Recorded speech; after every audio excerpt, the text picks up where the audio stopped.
ujeedada ay shirka jaraa'id ugu qabteen jiida hore isku horfadhiyaan ciidamada difaaca dowladda Puntland iyo maleeshiyaadka Somaliland ayaa ahayd in wasiir ku-xigeenka taliska ciidamada iyo Garaad Garaad Maxamed jawaab cad u diraan maamulka Hargeysa qaar ka mid ah oo jeediya dhawaan hadallo hanjabaada.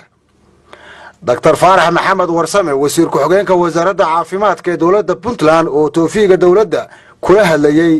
jiida hore ay ku sugan yihiin ciidamada dowladda Puntland ee gobolka Sool ayaa sheegay in xadka Puntland ay tagi doonaan kaasoo ah deegaanka Labi Gaatamo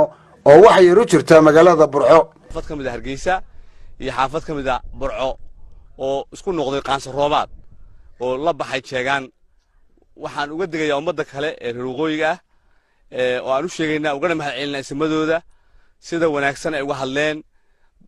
gadarrada cad ay wado jeegaanta maamulkeeda ee Hargeysa taas waxaan rabnaa insha Allah tacaala inay jeegaantu ay helayso jawaab sax ah oo sida ay u fahmeen dagaalku aysan ahayn taas intaasan kaga baxaya talabaad waxaan u sheegayaa ummadda Soomaaliyeed gaar ahaan dadka u dhashay gobolada SSC la socda jeegaanta inay marti u yihiin jeegaan aysan metelin deegaanada ay ka soo jeedaan idin sheegaya insha Allah muddada sida u dhaqsaha badan oo Ilaahay idinkii in dagaalkaas ay soo qaadeen dulmiga ah ay jawaabtiisa heli doonaan sida u dhaqsaha badan xuduudka uu sheegay Ganda Yusuf Cali Koore uu sheegay beenta ah baan rabaa inaan wax yar taariikhda saxo horta wax nin ku faano baan ka faanaa Yusuf Cali Koore hadduu ku faanay koora xuduudii gurweysiga dhigay horta warkaas ma jiro xuduudda dhabta ahina qolada jeegaantu waa ogtahay uu hogaamiyo Muuse Biixi waa Labida Gaatamo weeye xuduudda dhabta ah aad ogtihiin xuduudaasna insha Allah tacaala waa tagaynaa xaqiiqda ah. Colonel Cabdiwali Gaani Cali Shir oo ka mid ah saraakiisha ciidamada hogaaminaysa ayaa waxa uu sheegay in duulaanka maamulka Hargeysa ay ku soo qaadeen gobolka Sool ay la kulmi doonaan dhabarjab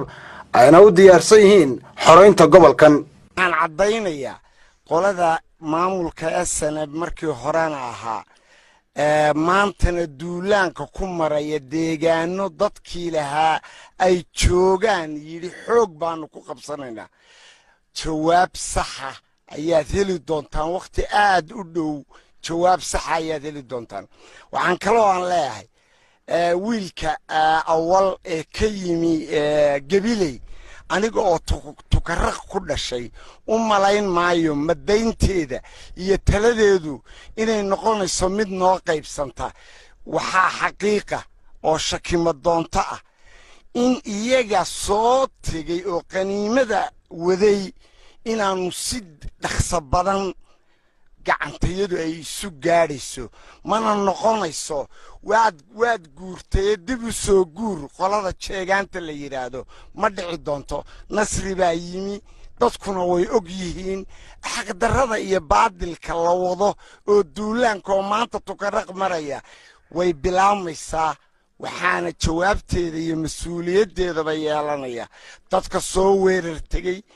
dadka deegaanaysan lahayn ku soo xadgudbay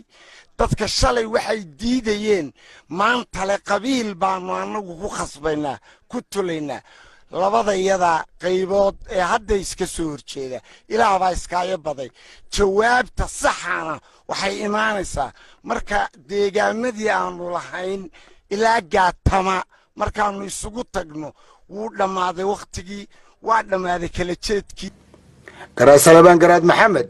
oo ka hadlayay xaaladda gobolka Sool ayaa sheegay in ay muqaddas tahay difaaca xuduudaha Puntland taaka ka mid ah aan la aqbali karin in maamulka Hargeysa uu ku sugnaado. Lugubaan dhuxushiisa dambalsa lagama boqo hore dhowr gaar u yimaadaan tukaraqo uga noqdeeno aan waxba u gaadhino horta waxba maan soo karay sidii maaha tan waa tii maanta lagu jabilaa loo guban lahaa waxaad kula talinayaa talaad siinaya ardan meesha inta iska bax meesha oo ku dhimanina oo ku goyna waa shiid inama laaban mayno la soo dadka hari maayo gambadha la dadka hari maayo ayna wala dadka hari maayo horta haddaad moodin laydinka hadhayo markaa tukaraga baxdaan loo horayo sidii hore ka daaya maanta tan tii maaha waa laga tashaday go-aan baa laga gaadhay xuduudka waa labada qaatama